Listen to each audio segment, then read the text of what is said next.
everyone, welcome to Painting Crafty, and today I'm going to be sharing a painting technique using a palette knife to create a texture on a rustic style church. I'm going to show you how to apply the texture using a palette knife and then some decorative painting techniques to add the next layer of depth to this little church.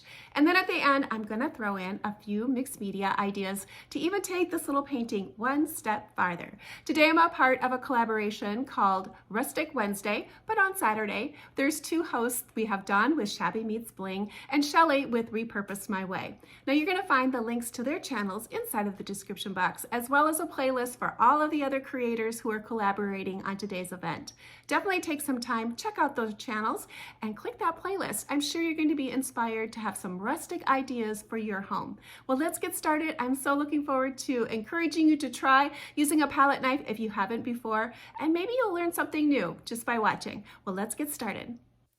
Tonight I'm going to be showing you how I created a farmhouse style church using some palette knives and some acrylic paint. I used the surface that I found at my local Dollar General store, and I gave it a coating of the multi-purpose sealer. It's just a great little way to seal up your surface and get it ready to paint.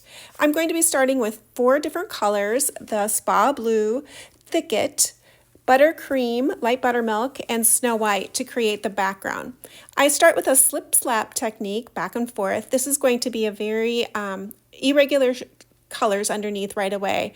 I want to start with having more of a bright spot off of to one direction. I'm going to choose the left side to create the lightest spot, and then I'm using that Thicket color more towards the outsides and down at the bottom to create a shadow area. Again, this is just a slip slap type of technique. It's going to be a little rough looking. It's going to smooth out after we put our second coat on.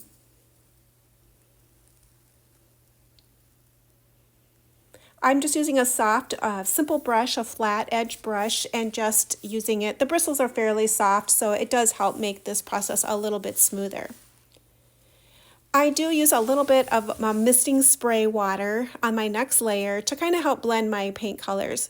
I let that dry, and then I squirted it a little bit with a mist of water, and I'm just going to repeat that process of taking those 4 colors and slip slapping them back and forth and created this blended background. A lot of this is not going to be seen in the end, so you don't need to worry about it too much. You just need to kind of get it on, trust the process. You're just going for kind of more of a blended look with it. The water is going to help act kind of like an extender and give you a little bit more open time. This tag isn't too large, so it does go fairly quick. Now you can kind of see it coming together here. The palette brushes, or the palette knives I'm going to be using, are this RGM brand. They're very bendable. It's a nice metal. The plastic ones work as well too. I just kind of like using these metal ones, and I especially like it because the metal is very flexible. It's going to help give you just a nice loose, textured look to it. Now with palette knives, you don't load your brush, I keep on saying brush, I mean your knife, very much. You don't have a lot of paint on it. It's just small amounts of paints, and then it has to do with the angle that you're holding your knife and how much pressure you're putting on it. I'm using light pressure, kind of holding it at a slight angle, but really if you can butter toast or put peanut butter on a bread loosely, you're going to be able to do this technique. It does take a little bit of practice. You can always practice on a piece of paper first or on your board. I do like using this Masonite surface. It's one of my favorites to use. I like it better than even canvas. So I always keep my eye out for these Masonite surfaces at my Dollar General or dollar store of some sort. They make great surfaces to paint on. Yeah, I like doing mixed media on these pieces too. Now the front, I mostly stayed to the white and the gray color, and then that next drop back of my church, I used more of the slate gray and a little less of the white. So the white was Snow White. My gray color I'm using is called Slate Gray. These are all in the Americana Deco Art colors. Now for my roof, on the very top area, I'm using Spa Blue, an Americana color, and a little bit of the Snow White and some of the gray too. Your goal is to try to start adding a little bit of depth into your picture by switching up the colors a little bit. So the one that's the closest to me is going to be the brightest, and then as I move back, my pieces are going to get darker. On the very top part of the steeple, I used the Slate Gray and the Spa Blue mostly up there too. Now it kind of looks like a hot mess right now, but now we're going to go ahead and create a little bit more structure. I'm going to be doing that floated water technique where I dip my angle brush into my water and I'm going to tip the toe of my brush, which is the point, into my paint, and I'm going to brush it out, and that's going to blend the paint from the toe to the heel of my brush to the back end, and that's where I'm going to get that watercolor floated look. So you can see where I'm dipping my toe of my brush in, blending it across, and then setting it down. You want to have enough water on your brush to create this water float look. I'm creating the shadows. I'm basically going behind that front area of the church and at the steeple line there in the very front and adding the dark lines on. I'm also going to be adding some highlights, so I'm going to choose where the sun would be coming or my highlight area would be, and I'm going to choose the far left corner coming down that direction. Underneath that area there, that's where I'm going to add a shadow, so it looks like my steeple is a little bit different than that flat part holding it. So adding that little shadow there makes a difference. And I'm going to choose a bright spot on one side of the steeple, and then on the other side, I'm going to be creating a shadow line there. And that's just going to give that area a lot more depth by having a highlight and a shadow area. Now I'm going to take a wider flat angle brush and I'm going to do that floated water technique around the edge. It's just going to add another layer of depth to this little piece by adding a little bit more shadow around the edges. And for that color, I'm using the burnt umber, and that's the color I used for the shadows on my church as well. Oops, I mean raw umber. Burnt umber and raw umber are really close to each other. Burnt umber is more of a red color. Raw umber has more of a gray or darker tone in it, and I was using the raw umber.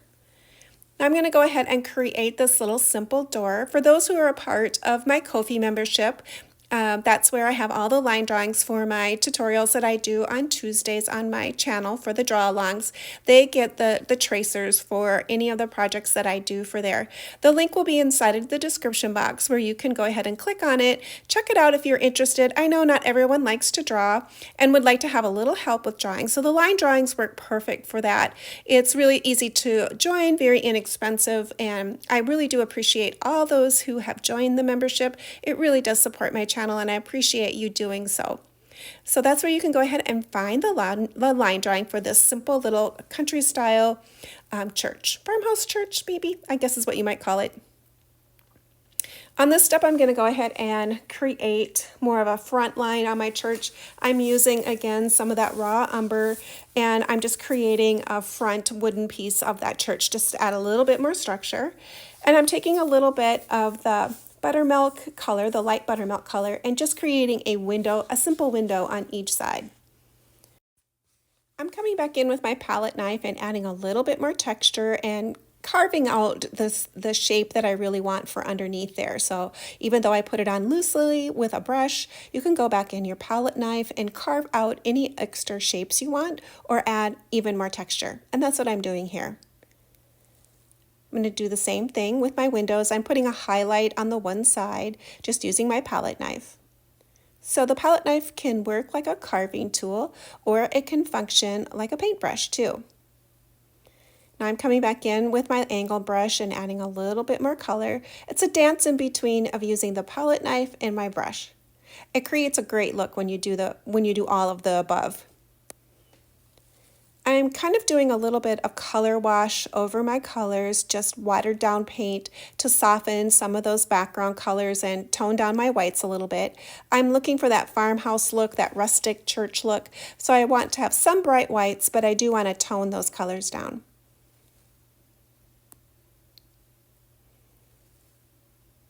Then I'm just using the chisel end of my brush, which is the longer point, holding it more up and down, and I'm just creating a simple little window pane around my windows using the chisel end of my brush, just very simply just creating a window look. And now I'm using a scruffy brush. It's got some irregular ends, and I'm picking up some of that spa blue color and some of the thicket, the darker color, and I'm tapping in a wreath above my door. After I had the blues in, I did add a little bit of, I added some hinges here to my church door, just as a simple little detail since I had that brush out. And again, I'm going to be working those shadow areas, so I picked up a little bit more of that raw umber and went around the door frame just to add even a little bit more depth for that door. I'm building up the interest on that front door. I'm still going to be adding some highlights to it too. So here I picked up a little bit of the buttermilk on my palette knife and a little bit of the white, and I'm just lightly skimming that over the door just to give it some texture and bring it to life.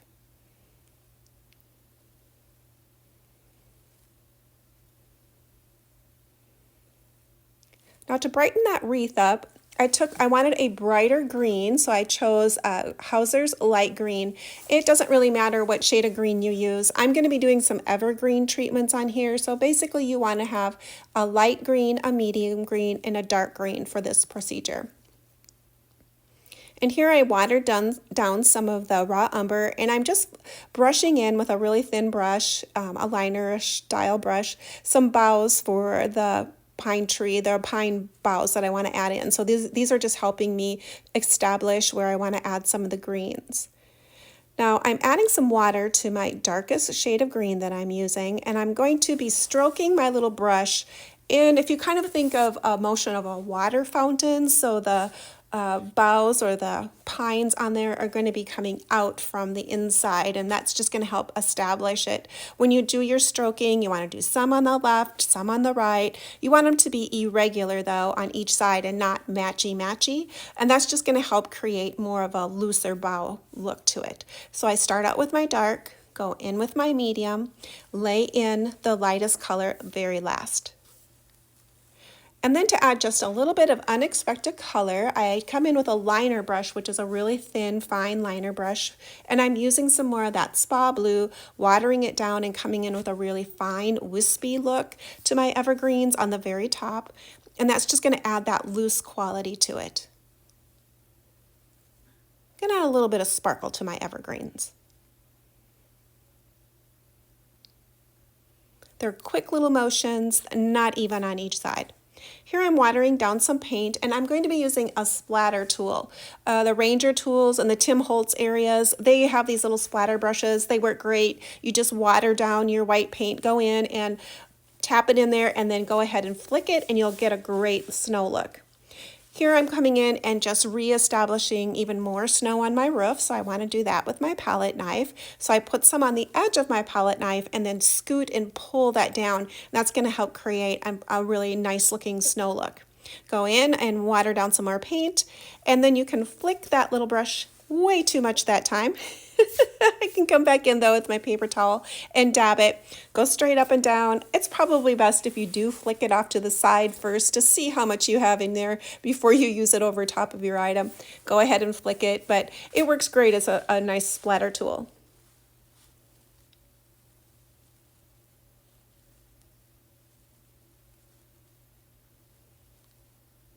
And I just about have my picture done. I'm going to make sure I dry it really well, and then I'm going to be moving on to some mixed media type of line work. You know, I like to use mixed media. If you've been watching me for very long, you know I do love adding some line work with some pencils and tools like that. So I'm going to be starting out with my Kimberly 9XXB pencil. Oh, it looks like I'm reestablishing some lines here. I went ahead and looked at my piece again, reestablished some of my darker lines, floated in some more shadows. So it's always a good thing to check. You can always add more. Now this is where I'm going to be using my Kimberly 9XXB pencil. I'll have some of the links inside of the description box where you can check out these items if you might be interested in doing and having some of these tools in your toolbox of art equipment. This makes a great pencil mark. Here I'm doing more like continuous line work around that wreath and just loosening it up and giving a little bit of structure. Coming in and doing some little scrabbles around the windows, loosening up some of the lines, but establishing line work at the same time. On my roof, I decided I wanted a little bit texture, and so I went ahead and did some scribbly marks on the roof just to give it a difference than the rest of the building. After I got done scribbling, then I needed to lay in my snow again. So I just used my palette knife and laid in a little bit more snow over top of those pencil lines.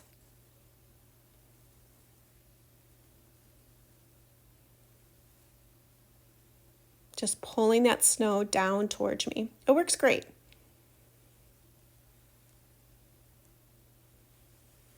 I'm going to be adding a little bit of light white line work too, and I'm going to be using my Sharpie China marker on this to create those soft line work. I love this pencil. Again, those items will be down inside of the description box, so you can check them out if you would like. I'm also going to be using the Stabilo blue woody pencil to create a brighter blue for on my door, and I'm going to use a little bit of water and then pick up a little bit of that color that I used on my door, and I'm going to soften it, and I'm going to use that inside of my windows. It's going to give it a nice pretty little bit of blue glow inside of there.